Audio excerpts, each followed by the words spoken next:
Kompetisi NBA telah meningkat pesat di era modern ini, terutama dalam hal mencetak angka.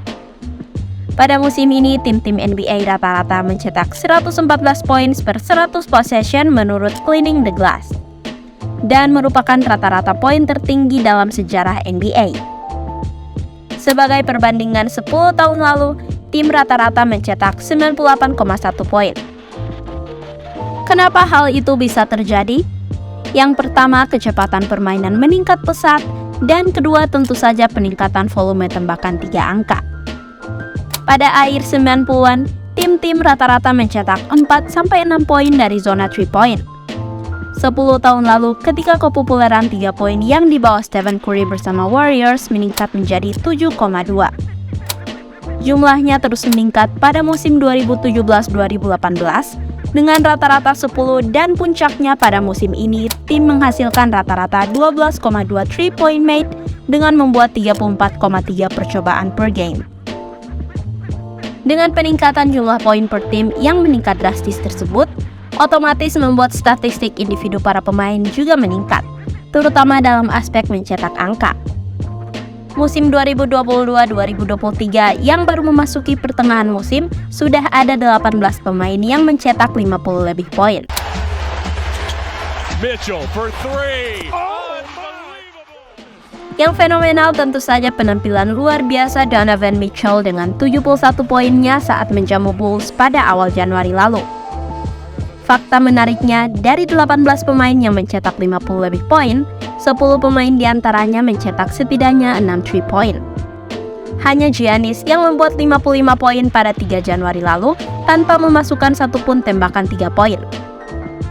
Sebagai perbandingan, 10 tahun lalu tepatnya pada musim 2012-2013, hanya ada 3 pemain yang berhasil membuat poin di atas 50 dan ketika ditarik ke belakang lagi pada era 70-an, 80-an, dan 90-an, pemain yang mencetak setidaknya 50 poin hanya berjumlah single digit.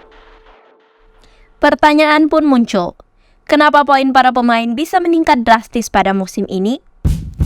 Kami coba jabarkan menurut beberapa senior NBA writer dari The Athletic seperti Joe Verdon dan Josh Robbins.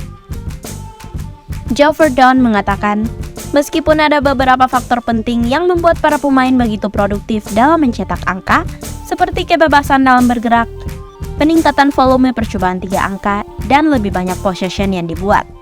Satu poin penting yang perlu digarisbawahi, tentu saja kita hidup di era emas talenta NBA bermunculan. Sementara menurut Josh Robbins, pertumbuhan permainan offense di NBA berasal dari banyak faktor, seperti akumulasi perubahan aturan yang mendukung permainan offense itu sendiri, serta tren 3-point yang melazimi tim untuk selalu bergerak mencari ruang untuk menembak. Bahkan big man di NBA saat ini bisa menembak 3 angka sehingga merevolusi taktik dan membuat game menjadi lebih menarik. Dari 18 pemain yang telah mencatat 50 lebih poin, hanya terdapat 12 pemain berbeda di dalamnya, dan ke-12 pemain tersebut pernah bermain di All-Star Game.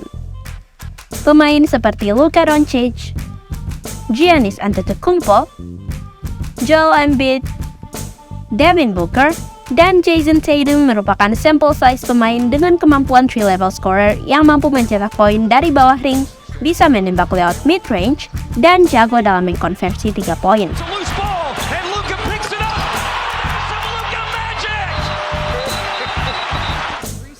Dalam sejarahnya, pemain dengan profil superstar yang mampu mencetak poin segila itu. Tetapi ada beberapa role player yang mampu mencatat 50 lebih poin, seperti Saddiq Bey dengan 51 poin pada bulan Maret tahun lalu, dan penampilan luar biasa TJ Warren di bubble saat masih memperkuat Indiana Pacers dengan 53 poin.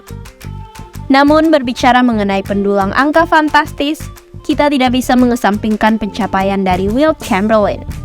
Dalam sejarahnya, Wilt sangat mendominasi di eranya dengan berhasil setidaknya mencetak 118 kali 50 lebih poin dalam karirnya.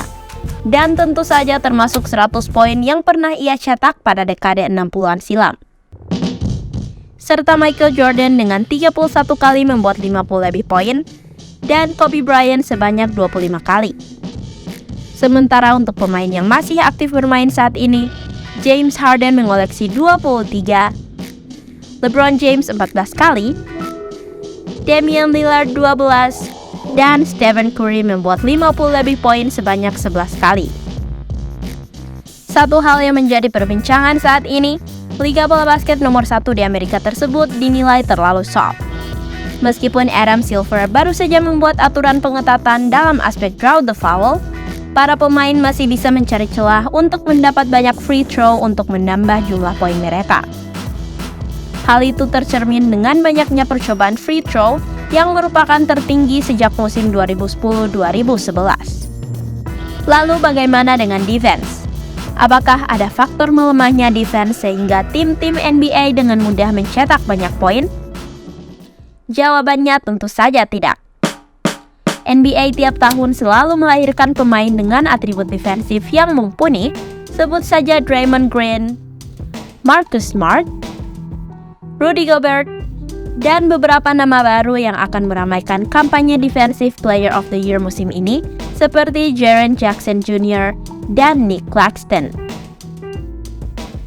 Setiap tim memiliki lockdown defendernya masing-masing dengan tugas menjaga pemain terbaik lawan. Tetapi perlu dicatat bermain defense di NBA memang membutuhkan effort yang lebih. Ditambah pemain selalu dituntut untuk berkontribusi dalam hal offense juga. Itulah sebabnya di regular season NBA yang berisi 82 game, membuat banyak tim cenderung melonggarkan defense-nya karena jadwal pertandingan yang sangat padat. Berbeda cerita ketika sudah memasuki babak playoff. Di babak inilah permainan defense menjadi kunci dan tak jarang menjadi faktor penentu tim meraih gelar juara. NBA musim ini dipenuhi dengan bakat offense yang luar biasa.